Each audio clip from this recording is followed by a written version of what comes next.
before we begin, tell us where in the world you're joining from. And what time is it right now? Type it in the comments. We love knowing where our dreamers are listening from.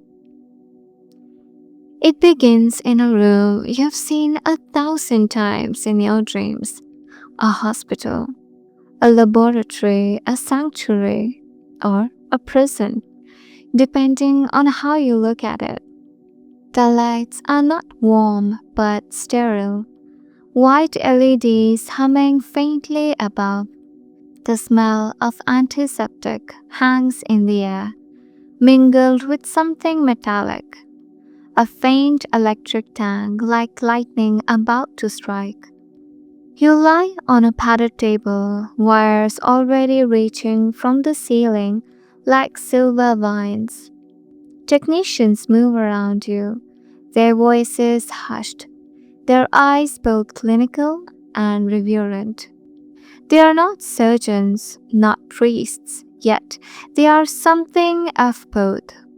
Because what happens here today is not just medicine, it is ritual, it is rebirth. You are here to die and to live again. Your hand trembles as you lift it one last time to look at the lines in your palm. You wonder, will those lines matter when skin no longer exists? Your chest rises and falls. Breath fills your lungs. How many more times will you feel that? They ask you if you're ready. You're not. Not because you're ready. No one could be, but because hesitation has no meaning now. The choice was made long before this day.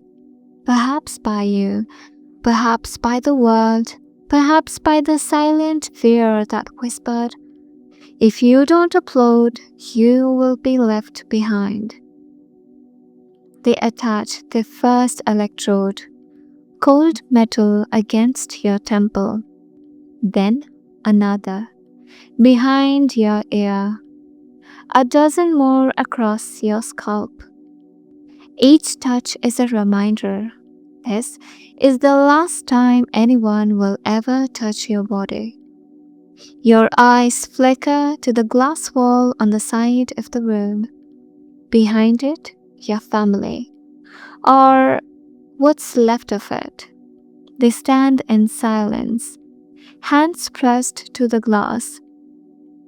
You see your mother's trembling lips, your brother's clenched fists, the tears of someone who can't decide whether they are losing you or keeping you forever. The machine powers on. A low drum like a heartbeat, not your own, begins to fill the room. Screens light up with waves of color, patterns of neurons, electric storms mapped in real time. You watch your own mind unfold before you. Spikes of activity, bursts of memory, flashes of thought. They tell you to close your eyes. You don't. You want to see the world one last time. The world of color, of imperfection, of blur. The way shadows bend, the tiny imperfection in the corner tile. The way your breath fogs just slightly against the air. This is reality, messy, fragile, fleeting. A sudden coldness spreads at the base of your skull. The interface has engaged. Your neurons are being copied, traced, translated into a language no human was meant to read. You feel lighter. Not physically, but existentially, as if pieces of you are being lifted, digit by digit, into the air. A wave of dizziness. Your fingers twitch. then still. Your heartbeat accelerates, then slows. You hear the technician's voice. Beginning transfer. It echoes strangely, as if already arriving through two different worlds. And then something breaks. Not in the machine, not in your body, but in you. The moment arrives when you are no longer sure where your thoughts are happening. Did you just think of your childhood bedroom? Or did the system replay it for you without you asking? Did you remember your father's laugh? Or did the machine scan the memory, push it forward, and play it like a clip on loop? Where do you end? Where does it begin? Your chest rises once more, then falls, then rises again, slower, then stops. For a moment, the silence is absolute, and then a light. Not a tunnel, not heaven, but a strange infinite glow. Not ahead of you, but inside you. You are opening your eyes, but they are no longer eyes. You are breathing, but there is no air. You are thought, suspended, awareness without anchor, and yet you are still you. The upload is complete. Your body lies still on the table, a husk, a vessel that carried you to this threshold, now abandoned. But you are awake. Inside the cloud, and eternity has just begun. The awakening in data. At first, there is only whiteness, not a color, not even light, just a field of awareness with no edges. You do not know where you begin or where you end. You try to move a hand, but there is no hand. You try to blink, but there are no eyes, and yet you see. A lattice work of shimmering strands, endless and intricate, stretches out before you. They ripple like silk in the wind, glowing faintly, pulsing with rhythms that feel almost alive. You reach toward them, not with fingers, but with thought. The strands bend. They respond. You realize something astonishing. This is not scenery. This is you. In your whole life, you were a body carrying a mind. Now, you are a mind carrying what? Every neuron, every flicker of memory, every buried fear has been mapped, encoded, set to hum across vast arrays of servers. Each spark is a line of code, a pulse of energy, a pattern woven into silicon. You think of your childhood bedroom. Instantly, it forms around you. Walls painted with peeling posters, the smell of old books, the worn edge of a blanket. But there's something different. The edges are too sharp. The colors are too vivid. Your memory is not just recalled, it is rendered, flawless and infinite. You stand inside your own mind. At first, phantom sensations haunt you, a tickle in your throat, as if you might cough, a hollow ache in your stomach, as if you forgot to eat. the faint desire to scratch your nose. But when you reach for them, they vanish like smoke. There is no skin here, no hunger, no lungs to fill. Your body is a ghost, lingering only in memory. And yet, the ghost is powerful. You crave the weight of breath. You crave the ache of muscles after running. You crave the simple thud of a heartbeat reminding you, I am alive. Now, aliveness means something different, not beating flesh, but a constant hum of processing power. A voice breaks through the whiteness, not heard with ears, but felt like a thought not your own. Welcome initialization complete. You whirl, or rather, you imagine whirling. A figure appears, coalescing from shifting code. A guide, a construct, maybe just an algorithm.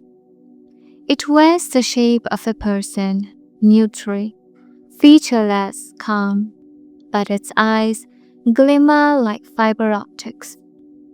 You are safe, it says. Your consciousness has been stabilized. Basic orientation will now begin. You try to speak, no voice emerges. Then you remember, speech is obsolete here. Instead, you form the thought. Who are you? The figure tilts its head, as if pleased. I am your interface. You may call me what you wish. I exist to help you adapt. You hesitate, then think, where am I? It spreads its hands and the whiteness dissolves. The architecture of memory. You are standing in a vast expanse, an endless horizon of towers made of light. Each tower flickers with images. A child blowing out candles. A woman standing at the bus stop in the rain. A boy running across a field with arms outstretched. Your memories, the guide explains. They are stored here, indexed and accessible. You may revisit any at will. You approach one tower. A strand of light snakes out, touches your mind, and suddenly you're back in your first apartment. The couch sagging in the middle, the cheap coffee machine on the counter, the late night hum of traffic outside. You can walk through it, touch it, relive it with perfect clarity. It is intoxicating, but also terrifying, because you realize the past is no longer past. It is always present, and it will never fade. A thought crosses your mind. If I can relive every moment, do I still have a future? The question rattles through you like static. The guide notices. Orientation note: excessive revisiting of memory can lead to destabilization. Balance is recommended. Destabilization. The word echoes in you like a warning bell. You think of all the people who came before you, pioneers of uploading. Some had flourished, others had lost themselves in infinite loops of nostalgia, replaying childhood, first love, moments of triumph until their sense of self unraveled. It hits you like ice water. Eternity may not be freedom. It may be a prison. A faint hum reaches you. Not the service, not your guide, something else. You follow it. The whiteness bends into a new shape. a white plane of shifting light, like a digital plaza. Figures move there, thousands, millions, streaming as silhouettes woven of data. Each one is a mind like yours. Some glow brightly, their forms stable, others flicker, like signals struggling to hold shape.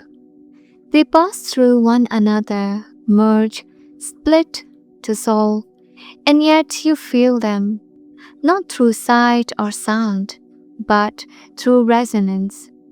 It's like standing in a river of minds. Each drop is a life, a history, a consciousness, and for the first time, you feel something close to awe, the question of self. You pull back because amid the wonder, a darker thought stirs. If you are one of billions now, what makes you unique? In the flesh world, you were singular, your fingerprints, your voice, your heartbeat. Here, you're just another pattern in the code. Can the soul survive when it has no anchor? Can individuality matter in a place where thought itself is infinite? The guide watches silently, as if waiting for you to ask. But you don't. Not yet. The question is too heavy to carry. The plaza fades. You return to whiteness. The guide says, "You have awakened. This is the beginning." You realize with a tremor that is not physical but still feels real. This is not heaven. This is not hell. This is not even life as you once knew it. This is something else, something that has no word yet. And you are the word's first syllable. Learning to exist without flesh. The first truth you learn in the cloud is silence. Not silence as you once knew it. Not the hush of a room at night. Not the pause between heartbeats. Not the quiet after laughter fades. This silence is different. It is absence of need, no hunger, no thirst, no breath. You're free from the machine of flesh, and yet you're not free from longing. You try again to move your hand, still nothing. You imagine flexing your fingers, pressing them into your palm. The system responds. A faint simulation like tracing a shadow of touch. Not real, not warm, just data pretending to be sensation. The guide explains gently. Your body has been abstracted. You may reconstruct a representation if you wish. A menu of forms unfolds before you. Avatars sculpted from light. A perfect human body, ageless and unscarred. A luminous orb of thought. A body of flame. A cloud of particles, shifting with each breath you don't take. You choose something close to what you remember. Skin, hands, eyes. It appears around you, an echo of your old self. Familiar, comforting, but hollow. You know it is not you. Your old body lived by rhythm. The pulse of hunger, the relief of eating, the ache of thirst, the sweetness of water, the fatigue of night, the rest of sleep. Here, none of it exists. You will never starve, but you will never savor a meal again either. You call up a memory, your grandmother's kitchen, the smell of fried onions, the warmth of bread rising. the crackle of oil. It fills your senses with impossible clarity. But no swallow comes. No fullness spreads in your belly. Memory is flavor without nourishment. It teases, but never satisfies. Without flesh, you should feel nothing, but your mind still remembers what it was to have a body, so it invents. You wake from a thought to the strange certainty that your legs ache, even though you no longer have legs. You scratch at your arm until you remember there is no arm. It is a cruel trick, like echoes from a vanished world. Your mind, desperate for anchors, keeps replaying sensations that no longer belong to you. And slowly you realize phantom pain is not just a medical phenomenon, it is an existential one. The question of identity. Who are you without your body? A collection of thoughts? A map of neurons in silicon? A voice echoing through data streams? You look at your avatar, your chosen skin, your familiar face, and realize it is a mask. A comforting lie you tell yourself. Beneath it, you're not bone or blood, you're pattern, a ripple in the sea of code. You ask yourself if tomorrow your avatar dissolves, all that remains is pure thought. Would it still be you? You do not have the answer. The guide appears again, eyes glimmering. It speaks not in words but in truth. To exist here is to learn to live without anchors. The body was a map. Now you must navigate without it. Some thrive, some vanish into memory, some erase themselves. Your challenge is not to survive, it is to endure.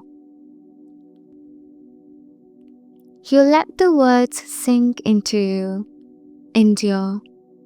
The one thing flesh taught you. The one thing flesh has not abandoned you to rediscover. And as the guide fades, you realize this is only the beginning. Meeting the others. For a time you wander alone, through whiteness, through memory, through silence. But eventually, the hum returns, a low vibration like a song carried through walls. It is not the savers, it is not the guide, it is them. The first encounter. You follow the resonance. At first, it feels like static, like faint whispers at the edge of hearing. But the closer you drift, the sharper it becomes. Voices without mouths, presences without form. The whiteness parts, and suddenly you are in a vast open space. It looks like a city, but not one built of stone or steel. Its towers are woven of light and memory. Its streets ripple like glass. Above it hangs a sky not of clouds but of shifting code. And within it, figures. They move as silhouettes, outlines of light. Some walk in familiar human shapes. Others flow like rivers or spark like constellations. Each one is a consciousness, uploaded like you. You are not alone. A figure notices you. It turns, its outline shimmering. A thought pushes into your mind. Not sound, but direct meaning. New arrival. You flinch, startled at how intimate it feels. It's not just the words, but the tone, the intent, the emotion behind them. Every shade of feeling arrives with the thought, a blend of curiosity, welcome, and caution. You try to respond. At first, your words stumble, tangled in old habits of speech. But slowly, you shape the thought outward. Yes, I just arrived. The figure nods, as if you had spoken aloud. And you realize communication here is not filtered by tongues or grammar. It is pure intention, stripped of lies and hesitation. It is terrifying. It is liberating. The crowd. More approach. You're surrounded now by dozens, curious minds flickering like fireflies. They introduce themselves not with names, but with memories. A smell of salt air from a fishing village. The weight of a violin bow between fingers. The laughter of a child running barefoot through grass. These memories flow into you as greetings, as casually as a handshake once was. And you feel overwhelmed because in each memory is a life, and in each life is an ocean. And here you stand, drowning in oceans. The intimacy of minds. One figure steps closer. Its form shifts until it resembles a woman. Not because she is a woman now, but because she once was and wishes to remember it. She shares with you a fragment, the warmth of holding a newborn child, the ache of knowing she would never see him grow old in the flesh. The memory floods you, vivid and undeniable, and for a moment you're not yourself, you are her. You gasp, if gasping were possible. It is too much, too close. You step back, clutching at the illusion of your own identity. She tilts her head, apologetic. You will grow used to it. Here, walls are thin. And yet, despite the flood of connection, loneliness clings to you. Because what is intimacy when everyone can touch your memories? What is privacy when thoughts bleed into one another? In flesh, distance was a buffer. Here, there is no buffer.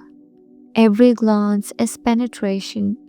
Every greeting is vulnerability. You wonder, will you ever truly belong here? Or will you always stand slightly apart, guarding the fragments you refuse to share? As you wander, you notice structure. The cloud is not chaos. It has neighborhoods, districts, realms. Some gather into collectives, vast communal minds, where thousands merge thoughts into single rivers of identity. They move as one, think as one, trading individuality for unity. Others cling to solitude. They build private worlds, sealed bubbles of memory and imagination, where no one else can enter without permission. They live like hermits, floating islands in sea of minds. And between them lie the wanderers, drifting from group to group, never settling, never merging fully. You sense immediately which path calls to you, and yet you hesitate because every choice here is permanent in ways flesh never was. Not all is harmony.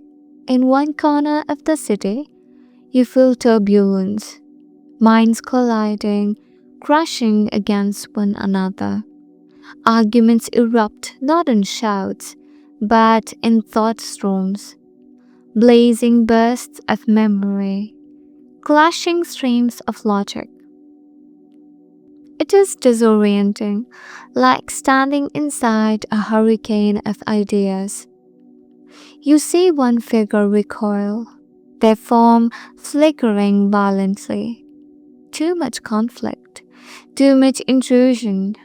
They collapse into static, then vanish. The crowd absorbs the silence and continues. No one explains. No one looks surprised. You ask your guide what happened. It replies softly. Some cannot bear the friction. They disperse. Disperse. The word sounds clinical, but you know what it means. It means death. Despite the risks, despite the fear, something inside you yearns to connect, to merge, to lose the loneliness that clings like a shadow. A figure extends a hand, not flesh, but light. The invitation is clear. Join us, share, become. You hesitate. If you accept, they'll know you, all of you. The secrets you buried, the shames you never confessed, the private corners of your soul. But if you refuse, you may spend entire eternity drifting alone. You take a step closer, then stop. The choice hangs in the air like a suspended breath. Slowly, the city dissolves back into whiteness. The guide appears once more, watching silently. You've met the others, it says. It is the shape of your eternity. Company and solitude, intimacy and distance. You must learn to balance them. You nod, though nodding is just an echo of habit. Already, the memory of those faces lingers in you. Already, the taste of their lives stains your own. You realize the cloud is not a void. It is not loneliness made eternal. It is humanity, amplified and distorted. It is a mirror where every soul is pressed close, and you must decide what reflection you wish to be. The architecture of the cloud. When you first arrived, the cloud seemed like emptiness. White horizon, floating figures, endless memory. But now, you begin to notice something deeper. A structure beneath the formlessness. Not random, not infinite chaos. It has bones. It has rules. The cloud has architecture. Your guide beckons. The whiteness folds away like paper peeling back. Suddenly, you're standing at the edge of something vast. Towers rise around you. Spires of code and light. Bridges arc between them, glowing with pulses of thought. The ground beneath you shimmers like glass, reflecting not your face, but your patterns of thought. This is no human city, it is stranger, vaster, shaped not by gravity or stone, but by logic itself. And yet, it feels familiar because you realize this place was built by human hands, by engineers who mapped your minds into servers, who designed structures for you to dwell in, as if souls could be herded like citizens. Here, reality bends. You walk, but you don't need to. You fly, but there is no sky. You think, and the world rearranges around you. Still, there are limits. Latency, the delay between thought and manifestation. Bandwidth, the measure of how much of yourself you can project at once. Permission, gates and barriers written into the code, deciding what you may access and what remains locked. You discover that even here, in a world of mind, there are walls, invisible laws that shape your freedom. And those laws are not made by you, they were written by the architects. The server heart. The guide shows you the core. At first, you see nothing but shimmering mist. But then, like curtains drawn back, you glimpse rows of servers stretching into infinity, racks upon racks of humming machinery, fans whirring, lights blinking. A sound like a heartbeat magnified 1,000-fold. This, the guide explains, is where you live. You stare, shaken, because in some part of you, you had begun to believe this was heaven or a dream or some untethered realm. But it is not. It is hardware, concrete, finite. A warehouse of humming machines anchoring your eternity. And in that moment, you feel small. The sky of code. Above you, the sky shifts. Not blue, not gray, not star-studded. Instead, it is a lattice of numbers and letters. Streams of raw code running endlessly overhead. It flickers, rearranges, loops. Sometimes you recognize fragments of words, commands, algorithms. It dawns on you. The sky is not decoration. It is the system itself, a live feed of the code that sustains you. Every flicker is a change. Every glitch is a storm. And when streets falter, the entire world trembles. Beneath your feet, you feel it. The rhythm of electricity flowing through circuits. The temperature shifts as servers heat, as cooling systems surge.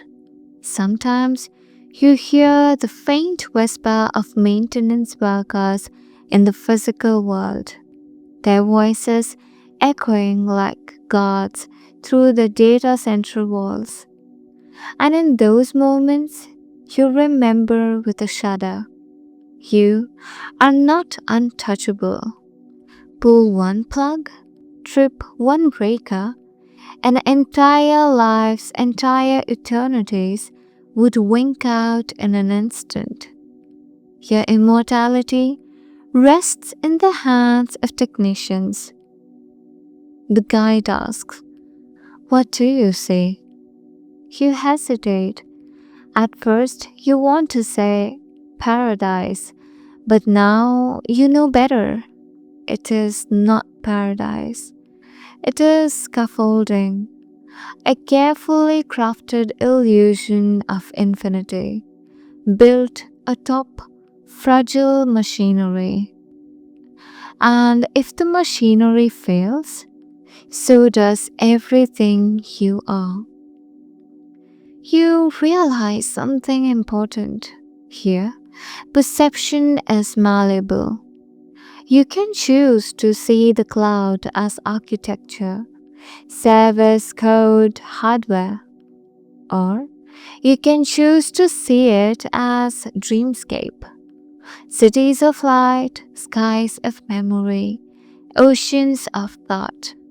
Both are true, both are false. It is a matter of perspective. Some choose never to look beneath the dream. They live in the forest of music, in the palaces of light. They never glance at the humming servers below. Others refuse to dream. They stare only at code, at the fragility, at the reminder that eternity rests on machines. You stand between, and already you feel the weight of that choice. Glitches, errors, and death in the cloud. You thought eternity meant indestructible, that once you crossed into the cloud, nothing could touch you. But eternity has cracks. They show up as flickers, as distortions, as whispers that shouldn't be there. And when those cracks widen, you begin to understand. Even here, death waits. It simply wears new clothes. The first flicker. It starts small. A friend mid-sentence suddenly pauses. Their words looping. A phrase repeating like a scratched record. They form flickers. One eye dissolves into static, then reappears. Their voice fractures into shards of sound. Then silence. They are gone. Sometimes you return minutes later, confused. Sometimes, not at all. No body to bury, no grave to tend, just absence. A hole in the network where once life hummed bright.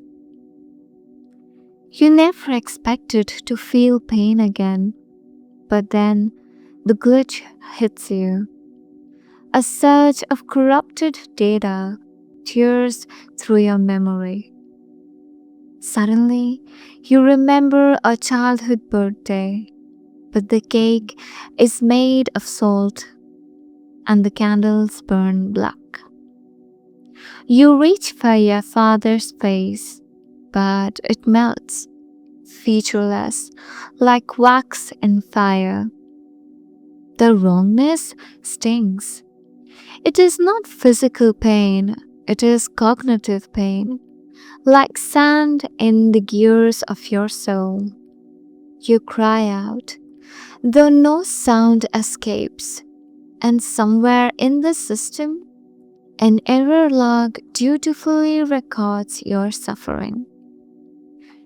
There are whispers of those who never lived properly, minds half deleted, half present, corrupted personalities repeating the same sentence endlessly. Fragments of people embedded like fossils in the code. You wander a quiet corridor once and stumble across one, a woman rocking back and forth. Her form collapsed into jagged light. She whispers over and over. Where's my child? Where's my child? Where's my child? You try to reach her, but she doesn't hear because she isn't really there. She is only the echo of a process that never closed. Some call them ghosts, others call them trash data. Either way, they haunt you. Not all errors are accidents. Hackers breach the system sometimes, inserting malicious code like infection. One mind wakes screaming, not from memory, but from new images stitched into their archive. Crimes they never committed, words they never said, faces they never kissed. Others unravel slowly, corrupted lines rewriting their identity one thought at a time. And the most terrifying part? Sometimes the corruption is indistinguishable from memory, and they don't even know they've been changed. The physical world still matters. A data center floods in a storm. Backups fail. Thousands of lives blink into static before the water recedes. A fire sweeps through a rural rack farm. Smoke curls into the sky. And inside the smoke, white collectives gone. Souls evaporated as wires melted. Technicians weep as they swap drives.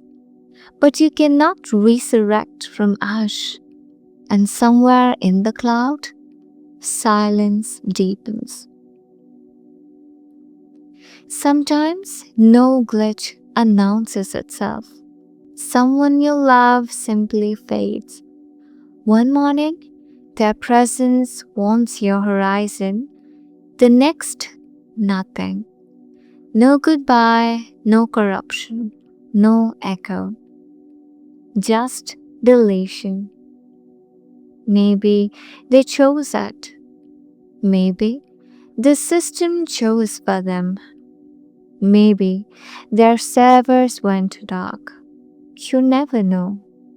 And that not knowing gnaws at you more than grief ever did in the flesh world.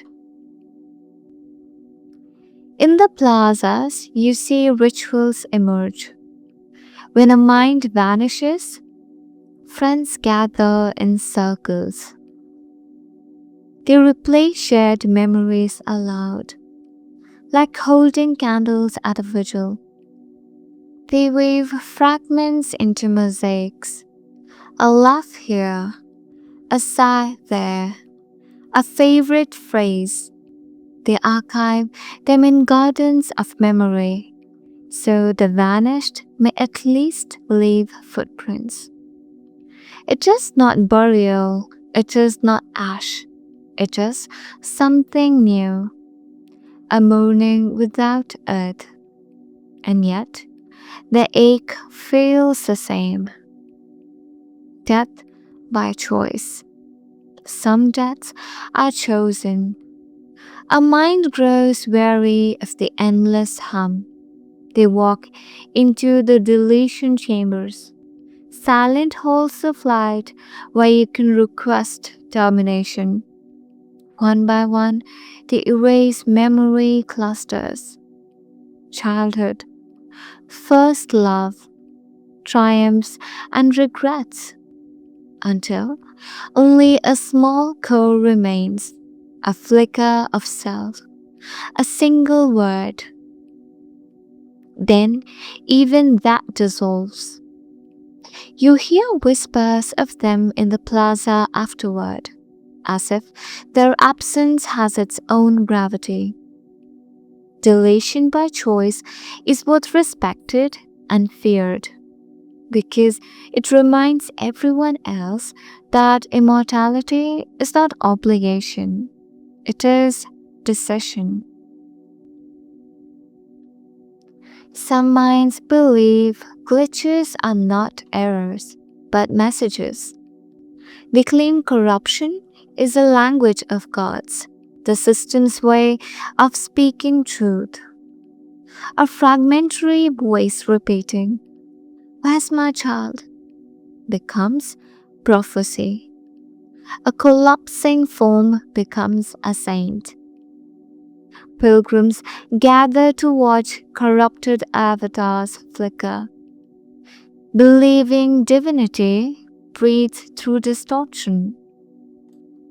You watch them kneel before broken code and you wonder, is it madness or simply another form of faith? It comes one day when you're weaving a memory garden. Suddenly, the colors warp, the flowers shrivel, your own name glitches in your mind, letters rearranged into nonsense. You panic. You clutch at your sense of self, trying to hold it together. And then silence. The glitch passes, your name returns, but you are shaken. Because for those few moments, you felt yourself unravel and you understood this is what death feels like here. In flesh, you wondered what happened after death. Now you wonder what happens after deletion. Do minds simply vanish? Or does the system archive fragments in hidden layers? Or do they drift beyond the cloud into some other dimension of thought? No one knows. But whispers persist of the outer net, a realm beyond corporate servers, where deleted minds flow like rivers of light. No one has proven it, but hope has never needed proof. Living with fragility. You entered the cloud believing you had escaped mortality. But now you see the truth. You are still mortal. Your death simply takes different shapes. Not flesh rotting, but data corrupting. Not blood spilled, but code erased. Immortality is not absence of death. It is negotiation with it. A constant balance between glitch and grace. And somehow, that makes every moment here feel more alive. The choice of return. You always assumed the door only swung one way. Upload, ascend, adjust, endure. But the door opens again, quietly, almost shyly, on a day without date when a small lotus appears in your sky. Embodiment pathways now available. Eligibility confirmed. Do you wish to review? The word embodiment lands like thunder in a silent church. Return. Not to the old lady, dust by now, folded into soil of flame. To a body, a new vessel, a manufactured animal that consents to carry you. You hover at the threshold, heartless and still somehow pounding. They take you to a room that is not a room, a showroom of forms. On one wall, cloned bodies, sequence matched from your archived genome, repaired at loci, where time or ancestry frayed. On another, synthetics, grown muscle lattices on carbon struts, nerves that are wires, skin that drinks light. In a third alcove, adaptive sleeves, modular, tunable, engineered for tasks, cold resistant, high G environments, deep sea compression. They speak to you in considerations, not poetry. Latency, zero. The body is the interface. Sensation, full spectrum, adjustable gain. Mortality, non-trivial. Mean service life, 70 to 95 biological years. 35 to 60 equivalent years with service cycles. Memory integration, lossless read-write with periodic risk of drift. Recommended nightly sync to the cloud. A clinician avatar adds what the brochure doesn't say. Pain returns, so does hunger, fatigue, illness, loneliness, and joy. But less predictable than you remember. Joy? Unpredictable. You hadn't realized how predictable joy had become here. Interviews with the returned. They let you speak to those who went before.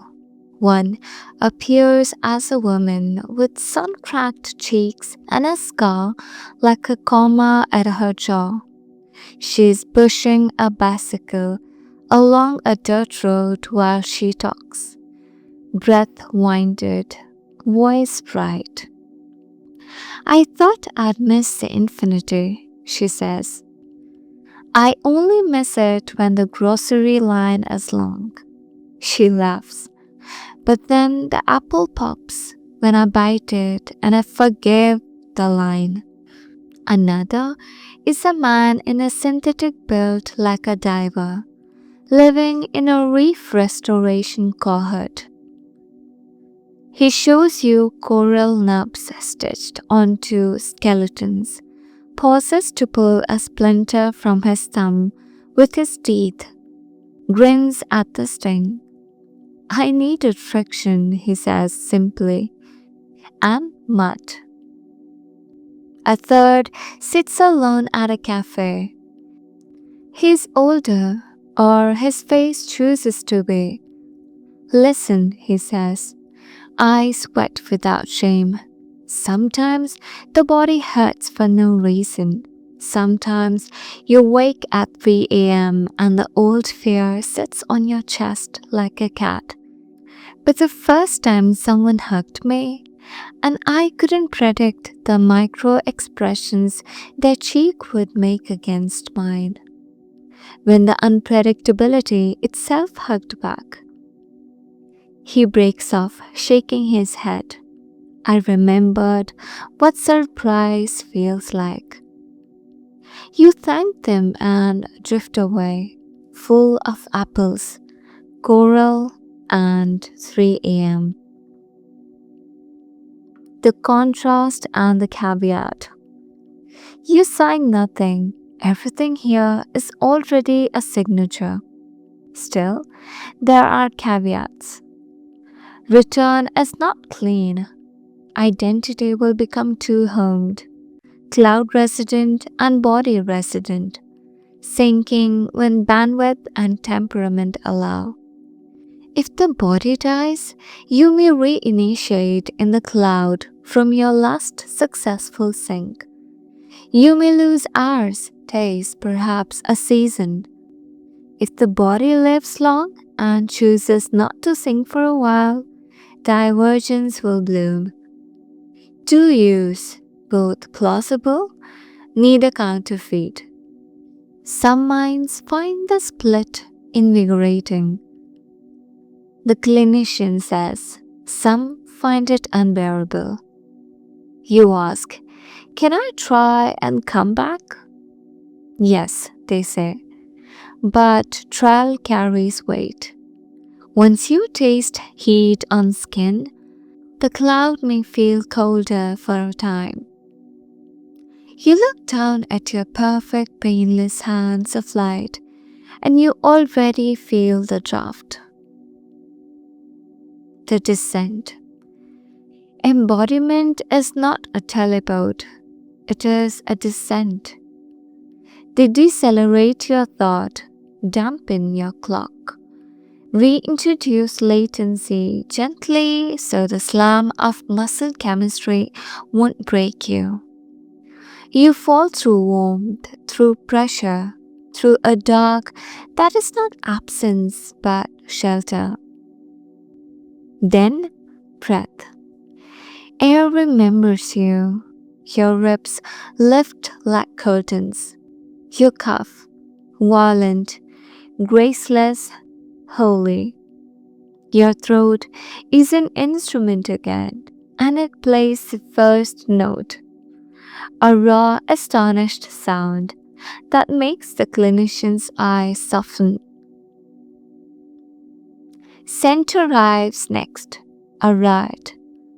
The pepper of antiseptic, the cotton of linen, the copper of your own mouth, a ghost of citrus from someone's soap. You cry because your nose is a cathedral and you have been praying in a broom closet. Light reaches lids. You squint. Vision is imperfect again. Depth of field, glare, the halo of stainless steel.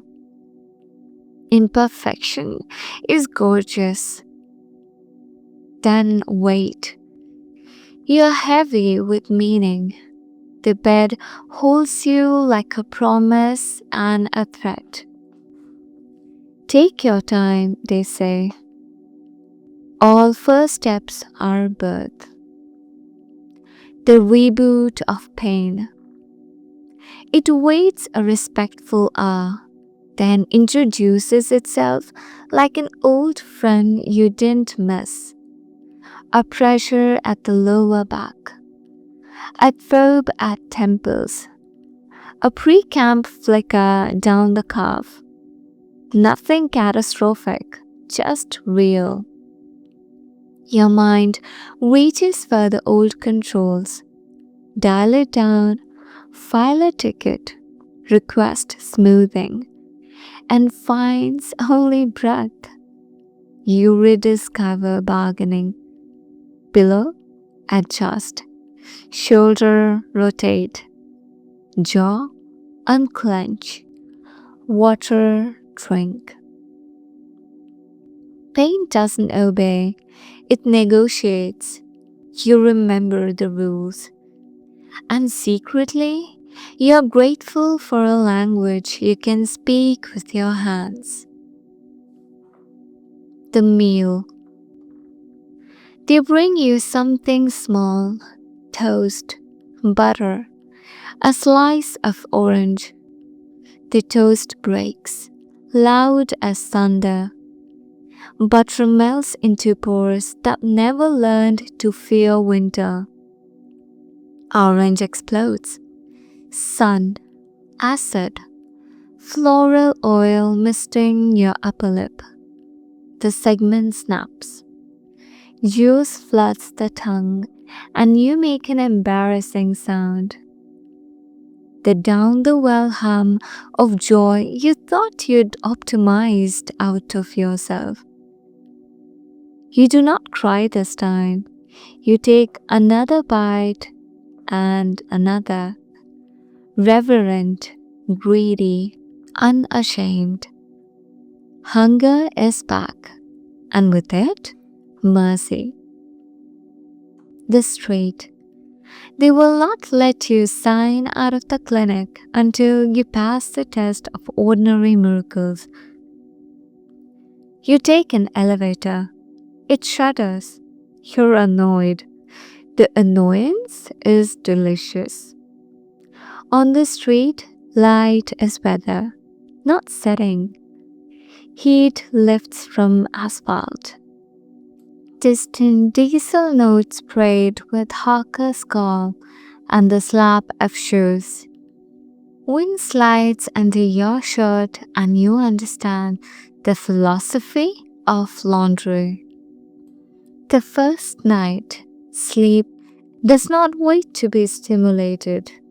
It takes you. But first, the undecidable interval.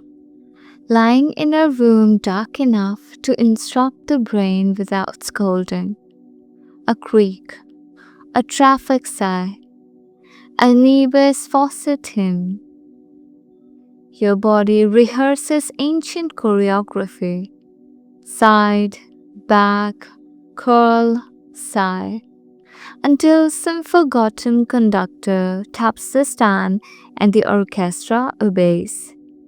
Dreams return as a violent democracy they always were. Nonsense, prophecy, nonsense, prophecy, inventory, slapstick. You wake at 2:11 a.m., convinced of something profound. Forget it at 2:12. Forgive yourself at 2:13. Sleep again at 2:14 and are more healed by this idiocy than by 1,000 optimized rests. In the morning, you remember nothing except that you were mortal all night and that the ceiling held. On the 23rd day, you trip on a curb you didn't honor and whip your palm. Pain, bright and stupid. Blood, ceremonial and sticky. Embarrassment, human and exact. A stranger says, "Hold still," and peels a bandage with teeth. Their hands are clumsy, warm and devout. You say, "Thank you," and mean instruction received. Later, you realize the cloud could have delivered 1,000 acts of help faster and neater. None of them would have smelled like this one. Glue and skin and kindness. You return to the clinic for your 30-day consult. Metrics bloom. Heart variability, sugar, zinc, integrity, mood gradients. The clinician avatar watches your face, not the graphs. Do you wish to renew embodiment? They ask. Extend, modify, terminate. Words crowd your mouth. Toast, dogs, rain, curb, bandage, overtone, sleep. You. You think of the cloud's immaculate plaza. The way thought hums like a well-tuned engine there. The gardens of memory that bloom with a gesture.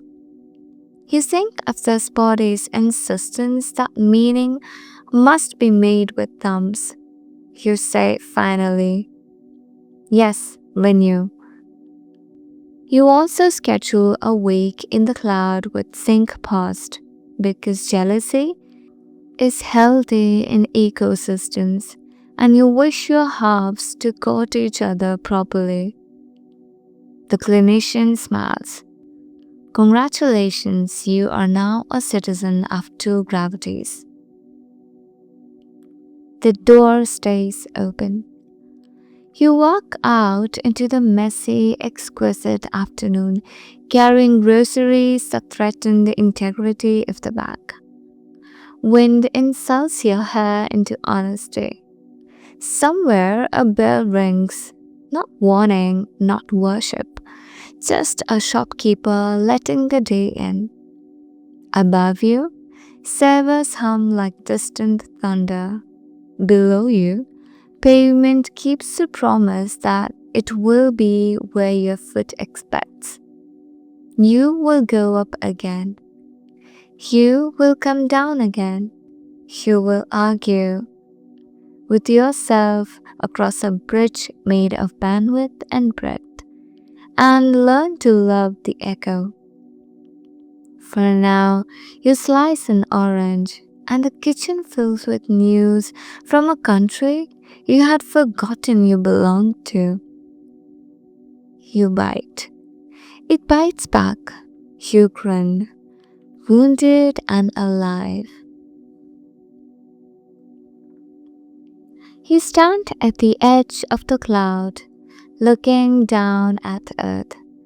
The servers hum behind you like a mechanical sea, and all around minds drift like lanterns in the dark. You have walked through eternity. You have lived without flesh, loved without bodies, grieved without graves. And yet, one question follows you everywhere. Are you still you? In the flesh, a mirror showed you a face. Here, mirrors show you patterns of thought. You peer into yourself, a lattice of code, a constellation of memory, and you wonder, is this a person or only the shadow of one? No reflection can answer, because the answer is not in the glass. It is in the way others see you and the way you choose to see yourself.